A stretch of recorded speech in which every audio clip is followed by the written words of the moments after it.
ভুট্টা খেতে ছাগল যাওয়াকে কেন্দ্র করে ৮ মাসের অন্তঃসত্ত্বা নারীকে আঘাত করার অভিযোগ উঠেছে লালমনিরহাটের হাতীবান্ধা উপজেলার সিঙ্গিমারি ইউনিয়নের ৮ নং ওয়ার্ডে।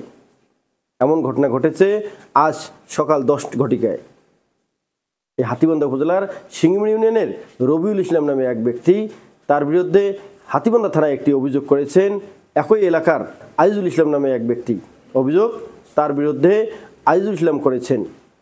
অভিযোগ সূত্রে জানা গেছে, আজিজুল ইসলামের স্ত্রী সেই ছাগল নিয়ে আসতে গেলে রবিউল ইসলাম এবং তার স্ত্রী সহ আরও একজন নারী সেই আজিজুল ইসলামের স্ত্রীর উপর হামলা করে। এতে সেই অন্তঃসত্ত্বা আজিজুল ইসলামের স্ত্রী আঘাত পেয়ে গুরুতর আহত হয়েছেন। বর্তমানে তিনি হাতীবান্ধা উপজেলা স্বাস্থ্য কমপ্লেক্সে চিকিৎসাধীন রয়েছেন। রবিউলের ভুট্টা বাড়ি খেতে ছাগল গেছে, তো ওরা খুব গালি গালাজ লাগাইছে, মুখের ভাষা খারাপ করি।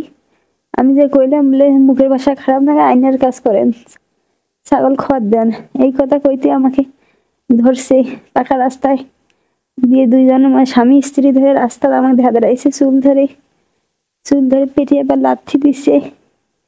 লাথি ব্যথা দিয়ে আমি পেটে নয় কিছু করতে পারতেছি না।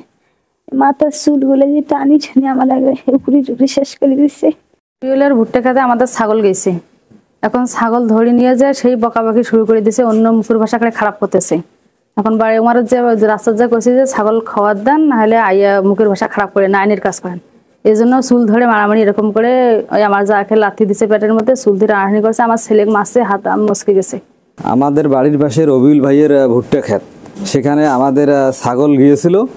তখন ওরা ছাগলটা ধরার পর খুব মুখের ভাষা খারাপ করে গালিগালাজ করতেছে।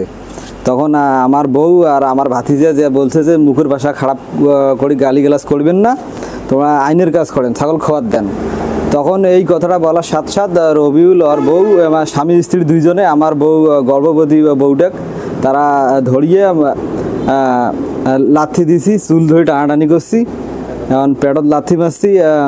আমার বউ ৮ মাস গর্ভবতী, বাচ্চা নড়াচড়া করতেছে না, সে খুবই অসুস্থ। আমরা মেডিকেলে ভর্তি করেছি, এটা আমরা সঠিক বিচার চাই।